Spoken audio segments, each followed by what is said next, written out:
Thank you for joining and welcome to another episode with Azim Sahir, a human capital specialist who has designed this podcast to inspire people to live meaningful lives and to pursue their passion. This is Season 8. In this podcast, Azim gives a laid-back look at the important aspects of life and business through the lens of emotional intelligence. You will learn how emotional intelligence can influence your success in both personal and professional life. You will hear key life lessons and tips from prominent personalities, business leaders, entrepreneurs, EI practitioners, and executive coaches from all over the world. You can also watch the video version of this podcast on his YouTube channel. So sit back, relax with a cup of coffee, and let's get to the show. AI Cafe with Azim.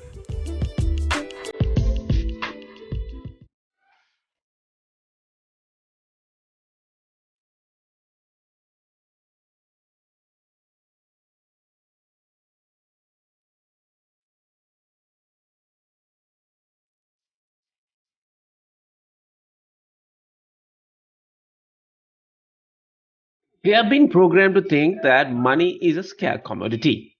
We have been programmed to believe it's for a small percentage of people in the world.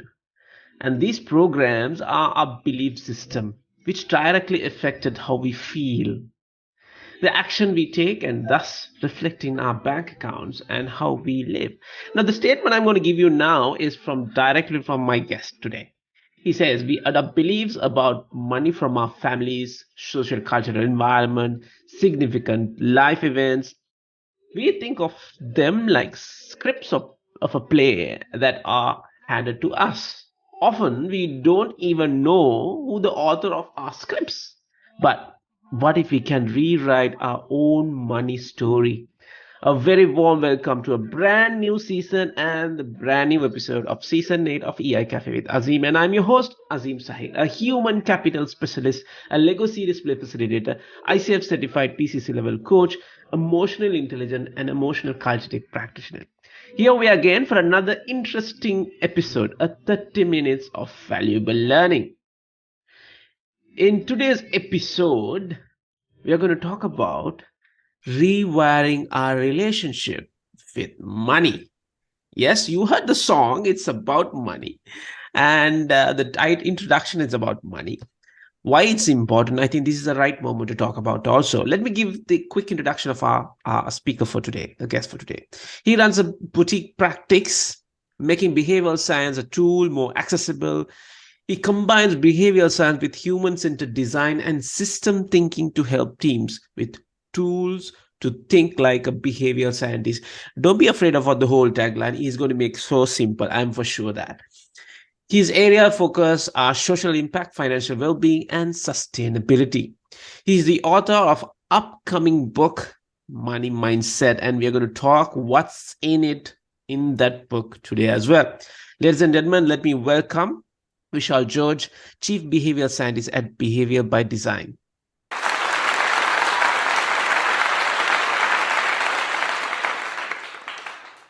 Vishal, welcome to the cafe. Kia ora, Azim. Thanks for having me on the show.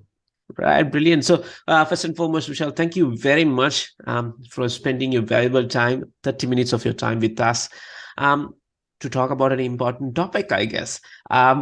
We all know with the pandemic and the whole, global pandemic, whole crisis factor, now we are coming to a financial crisis factor. That's why I was so curious to bring you on the show and see what are things we can do. You can't change the whole world overnight. So what we can do within ourselves, how can we rewire our relationship with money? That's the whole idea. I just want to bring it across. So Vishal, anything before we start? I'm really curious to know, why behavioral scientist? Is that your dream from the childhood? I wasn't born as a behavioral scientist. It's been part of my own curiosity of human beings, how we behave. I like to say it and summarize it as the strange and beautiful aspects that make us human. our whole selves, our emotions, and trying to understand all of that. I've been a curious observer of human beings, and now I'm grateful to be in a position where I can study human beings and get to understand a little bit more about their story. Brilliant, because I really love the fact that you are working on some key areas, right? Social impact, financial well-being, and sustainability. I think those are key areas I think the whole globe is talking about. So thank you very much for wonderful work you're doing for the whole humankind, right? So getting on to the topic, tell us about your book, The Money Mindset. What's in it for us? The book is largely about a topic which is on all our minds, as you pointed out, right? Financial well-being, financial literacy. There's a cost of living crisis. There's a lot of strong alarm factors and strong considerations about the topic of money. Yet it's a topic no one wants to talk about. We're all a little uncomfortable at times talking about money, to asking maybe your neighbor how much money they've saved up. And that's not the most comfortable dinner table conversation. But it's a topic which we all need to get ourselves familiar with. We need to embrace some of the discomfort with the conversation about money. Quite often, the discomfort we're carrying, we can think of it like a script, like a money script. We inherit the script. It's not really our script. Yet our behaviors are influenced by this script. So the book is largely around getting familiar with our own money script, but also what are tools we can use from psychology, from behavioral science and neuroscience to rewire some of our relationship with money. So are we carrying the script that we want to carry, or do we want to tweak our script in a way which serves our financial well-being? So that's what the book is about. Brilliant. I think important thing I really picked up is writing the script. As you have mentioned on that whole website as well, we have been taught about money. We have been taught like savings, and it has geared. You should have money, then only you become rich. Then what we're doing is we start running behind money, don't we? Yes, and it's a little tilted. Taking a compassionate lens of why we might run after money. I think it's one of the changes which we, from a anthropology and cultural perspective, we need to consider how our interaction with money has changed, how our interaction with saving and spending has changed. If we go back maybe a few thousand years, we didn't really exchange in money. We may have we didn't save in currency as we save today, or digital currency. We saved in cattle, we saved in sheep and cows, and you would get to see how many cows and sheep your neighbor had, and you would have an idea of their savings rate. Today, we only get to see how much someone spends. So I can look over and I can see what car my neighbor is driving. I can see how many people are out at brunch at a restaurant. And I only get to observe occasions where people spend money, but occasions where people save money are totally invisible. And so we're drawn to this spending of money in today's climate, but we're not actually drawn to people's savings, which is completely invisible. Absolutely. I think I totally agree. And that's where we start comparing with ourselves. Oh, this guy has a BMW. Oh, this guy has a Mercedes Benz. And look, I have something very small. And I totally agree. And that behavior and the feeling of worry, try to, really chase us. So thank you very much for bringing that perspective. So Vishal, I'm really curious to know why we need to be curious about the topic of money. What is it? Great question. And I love that you asked me that question. Here's a fun fact. Kids between 3 to 5 years old, they ask about 300 questions per day. You won't be The- too surprised if you do have a 3 to 5 of year course, I old. do have my when he get into the vehicle, auntie will go to the destination. He will keep on asking. Yes, and I love that. And somehow we lose that habit as an adult. We're less curious about the world. We're almost told that we shouldn't ask questions and we should pretend that we know how the world works. The world of money and finance is incredibly complex. We need to make so many decisions. We need to decide between should I get a debit card, which is free, or should I get a credit card and maybe pay a fee, but I might get some benefits from it? We need to choose between monthly gym memberships or annual gym memberships. We need to choose between where we invest our money. And do we want to invest in stocks and mutual funds, in cryptocurrency, which is a whole new world of money which has emerged? And we have hundreds and hundreds of decisions we need to make every day. And there's no silver bullet solution which can help you understand everything there's to know about finance. But curiosity can play a huge role. Curiosity is an antidote to this complex world of finance.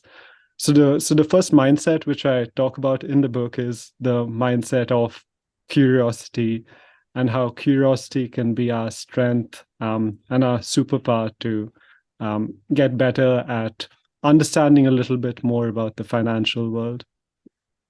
Brilliant, brilliant. So I totally agree. The curiosity is something I think being an adult we have lost it. But then again, what exactly that curiosity can bring in terms of money? What is your thought on that? Like, how do you really attract the right mindset? Yes, and we can think about how curiosity works first, and something which is quite neglected is that we feel that we can be curious when we need to be curious. So when money comes into our account, we'll figure where to invest our money. But when money comes into our account is probably a time when we're working, when 9 to 5, we have lots on our mind, we have lots on our plate. So we need to be curious about where to invest our money. So we need to consider what are our different options, and we need to start asking these questions. I think a simple thing we can do to cultivate the habit of curiosity, and it's really important to cultivate this habit. So curiosity works like a muscle. So we do need to be exercising our own curiosity. So it's a real simple thing we can get started with using the superpower of curiosity with our own money is to take 3 questions. What are 3 questions we don't know about money? And ask people, ask your friends, ask your relatives, ask your parents, ask someone who maybe works in the financial world. And just by starting with those 3 questions, you'll figure out that you don't know these 20 other things, and you'll have a bigger set of questions to ask. So I think it's helpful to start small, start with 3 questions you don't know about money, and you'll get more questions when you ask these questions. Yeah. So Vishal, I totally agree, right? When you get when you get reloaded your account by end of the month or so, the feeling you get is so freedom, so relaxed. But after a couple of 3 days, you feel again worried because that curiosity is missing, because it automatically, you spend on everything and you don't have a priority. You don't have something called curiosity, which one to spend, which one to save. So I think you're spot on that. Let me go to that. I think this is one of the important, question I feel. Goals. When you say goals, it's you have millions. So, but how do we set right financial goal, and how should we set these goals? What is your thought? So we're quite fortunate to have a lot of research on this topic of goal setting. One of the major studies in the field by a psychologist, Kentaro Fujita, is around, should we set why goals or should we set how goals? And this has been widely debated for a long time. And So you can think about weight loss as a goal, for example. So you might ask, why do you want to lose weight? Or how are you going to lose weight? Two different approaches. When they've studied this, they've clearly found that what makes a difference is starting with a why goal. So having a why do I want to get financially secure, or why do I want to save more money, attaches that to a higher purpose goal. And that helps us with our motivation, that helps us with our drive, that really gets us ready in the state of goal setting. But if we just leave it at the why, it stays as this airy fairy goal. We might say that we want to save money so that we can travel the world. But if we don't take actions towards it, it's not helpful. So the best tool to goal setting is to start with this big why goal. Why do I want to do it? And then to break it down into what we refer to as behavioral scientists as implementation intention. So have a clear plan of action of how you're going to get to your big why goal and break it down into simple steps. So like curiosity, we thought about like, what's 3 questions you can ask about money, which will get you in this journey of being more curious about money. With financial goals, we can think about what are small action steps we can take, which will help us get towards our financial destination. Vishal, any possibility to give an example for us? Just a simple example, so people get more clear about it. I do understand. I think what you're saying, you start with the why, right? Start with the why. I think this is what Simon Sinek also said: the golden circle. Start with the why, right? Then move on to rest. So, any possibility with your experience to give an example for our audience as well? Yes, there's been this amazing study done by a fintech company, and they set different goals for people to save money. So you have the option to save $150 per month, or you had the option to save about $5 per day. And what they found is, and they wanted to measure how many people ended up saving money when they were given this option to save either $150 per month or $5 per day. And what they noticed was the $150 per month seemed like a big amount. I'm not sure I'm ready to put aside that big an amount. But about 4 times the number of people, so that's about 400% more people preferred the $5 a day. It didn't seem to hurt that much. In many countries, that may be the cost of a cup of coffee. If I can buy myself a cup of coffee every day, I can set aside $5 every day into my savings. And here's what's fascinating. $150 a month and $5 a day is the same amount. How we frame the goals really matters. So we can be a little creative. So going beyond the why and the purpose, we can be creative with setting small bite-sized goals which feel achievable to us. It doesn't feel overwhelming. We need to be activated and feel like we're prepared to make that small sacrifice. So Vishal, when you say about framing, I think the whole decision factor comes, like it's a fallacy, right? Like, okay, 150 is too much. No, I cannot bear anymore because I have to pay this, I have to pay. But when you say $5 per day, $5, that's okay. As you said, it's a cup of coffee, or depending on something. I think that's important for us to really frame our mindset, how much we are going to save, and I think again, the factor is why I have to save the $5 per month also can be a factor, isn't it? Yes, and the power of framing is incredible, and we see it in play out in psychology all the time. There's been a study with a hotel at looking at people's exercise routines, and they realized that they initially were looking at studying the hotel guests who were using the gym, and they realized that no one uses the gym in a hotel. And what they found out that the people who were cleaning the rooms, so the housekeepers, quite often were actually getting a lot of physical activity, physical exercise. It's quite effortful to clean a room, but they never framed their work as physical work. They framed it as that's our job. And when the researchers did this randomized control trial and told half the housekeepers that the work which you're actually doing, it's helping us run the hotel, it's helping us look after staff, but it's also helping you keep fit. You are by cleaning the room, you're actually meeting the recommendations for how much exercise someone needs to be getting a day. And just by framing that story, the housekeepers who were told that story and framed that story for themselves, there were real physiological changes in their body. They started feeling healthier and they started responding to it. And the power of framing is incredibly profound. It's not just in the digital space, so it's not just words that we say, but there are these physiological markers which change our own biology through the means of framing. So I don't know whether this can be linked to the question which I'm going to ask now. Like, how can you use the science of habit to stick with our money goals? Because, man, goals are very difficult to achieve. We know you have to work hard a lot, but especially with money. I always say I should save this much, but I don't know, from somewhere the expenses come and the whole money, the planning of saving goes for a six. So what's the science of habit to stick with our money goal?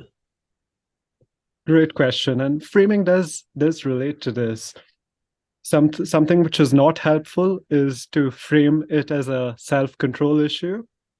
So to think of, I can't reach my goal because I don't have the right self-control. And it shows that people who do report having high self-control or low self-control, they have the same amount of habits. So self-control has very little to do with the story of habits. What really comes into factor is the physical environment, so the environment which we're in, and also the social environment which we find ourselves in. In the book, I narrate the story of this character, Kaya. And Kaya, her TV breaks down one day, and she's thinking about, should I get the same TV, a replacement TV? But she goes to the store, and the salesperson convinces her to get a upgraded TV because she doesn't because no one wants to own an outdated TV. So you need the latest 4K TV. And then later that week, her favorite band is coming to town, and this is she's a big jazz music fan, and her favorite band is coming, and she wants to go for this show. There's no two ways about it. This happens only once, maybe once in her lifetime. This might be the last time she might get to see this band.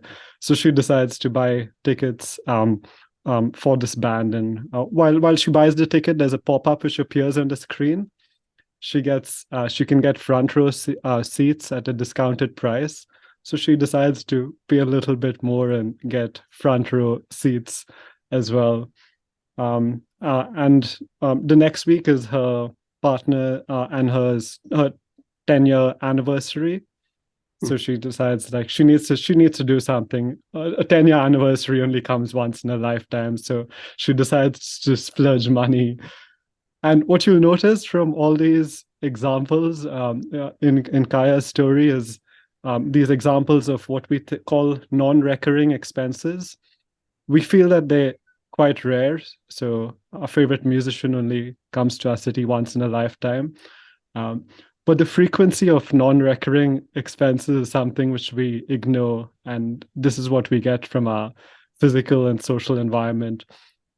So it has very little to do with Kaya's lack of control or self-control, but it has all to do with the social and physical environment which shapes our habit, and the few steps we can take to improve our social and physical environment. Brilliant. So what you're trying to say is prioritizing our requirement, how impact is that particular moment or the expense what you're making should frame ourselves. Is that correct, Vishal? Absolutely. And we can take an example, something which you did mention at the start of our chat is if the internet stops working, you do have a backup plan. And I think there's something very golden in that. And I picked it up from something which Michael Phelps actually does as his routine. He was, during the 2008 Beijing Olympics, he was going to win a record number of gold medals, which would cement his place as the all-time greatest athlete in the history of not just the sport, but in the history of the Olympics. And it was in the butterfly stroke. And if anyone knows Michael Phelps' record, he is literally a beast in butterfly. He's the king of the stroke.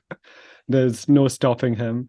And it was almost a guaranteed win for him into the race. And they noticed in this 200-meter race, he was going very slowly.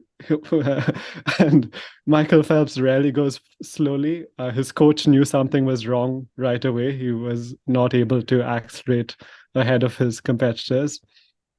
And what had actually happened is when Phelps had dived in, either water entered into his goggles or or his goggles broke, one of the two. But essentially, he couldn't see during the race. This is a scenario which many athletes don't prepare for, but Michael Phelps' coach actually does prepare him for the unexpected. So during some of his training sessions, his coach would actually stamp on his glasses or break his glasses and give it to him. So he had built this rhythm. So he, even though he didn't swim at the same pace, he built this rhythm of knowing how many strokes he needs to take. So without seeing, he had a backup plan. He knew how many strokes he needs to take to get to the end of the lap and to return again.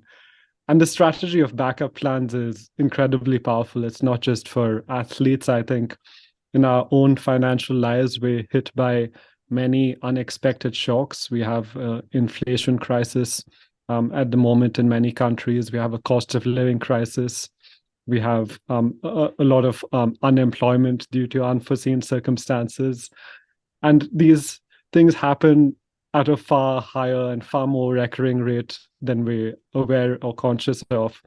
So what we can do is we can start making backup plans. So we might have a savings goal of $10,000, for example, but we might realize that, wait, I'm going to be unemployed, so I'm not going to reach my savings goal. So maybe I can bring that down to $9,000. We don't need to give up our entire savings financial goal, but we can still have a backup plan of like what happens if this scenario happens. Yeah. So Vishal, here's my take. The whole thing. It's not cost of living anymore. It's a cost of lifestyle. I guess what you're gonna really adjust, right?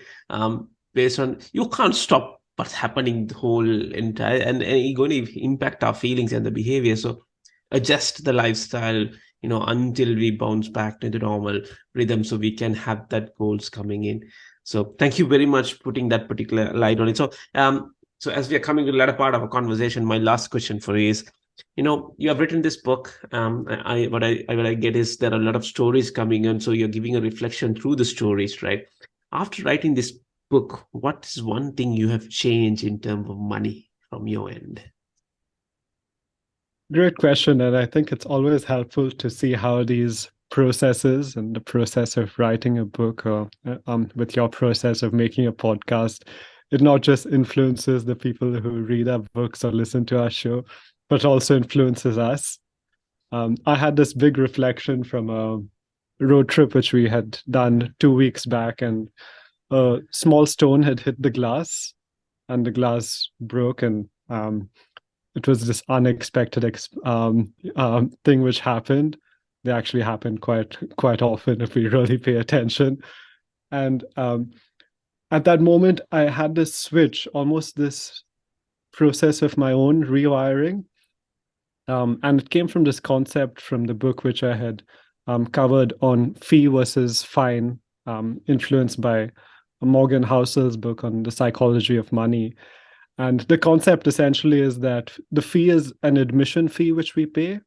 So we can think of like Disneyland, for example. We may pay the fee to enter Disneyland. But fine is something which is like a punishment. It really hurts us. So no one wants to pay a fine. And I had framed the incident of breaking the glass as, no, this is not a fine, it's not a punishment, it's the fee. If I want to travel, these things happen. My window might shatter. It doesn't have to ruin my trip. I can be okay with it. These fees are a part of living life. I'm not going to let that hurt me or upset this trip. And just by framing that incident as a fee versus a fine, made the feeling or the pain of breaking my windshield go away.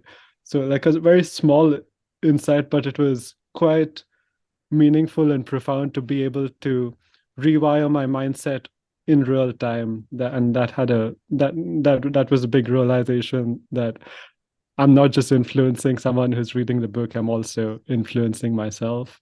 Brilliant. Thank you very much, Vishal, for sharing that. I think there are a lot of takeaways on this particular 20 minutes, 25 minutes. My key takeaway from this particular conversation is start with the why. As you said, I think setting that why I have to save, and then you get into like how I'm going to say it. I really going to take that $5 versus $150 dollars. That framing mindset is important, and prioritizing our expenses or prioritizing the saving before the expenses is something I think I really figured it out with the example you gave with the whole story, the TV, the anniversary. There are certain things really remarkable. So you need to plan for it. Your anniversary will come, right? It's not something going to can suddenly come, right, Vishal? So you can plan for it, isn't it? And it's 10th year means something remarkable. Yes. And I think something quite powerful, if I can leave a final message, is having self-compassion.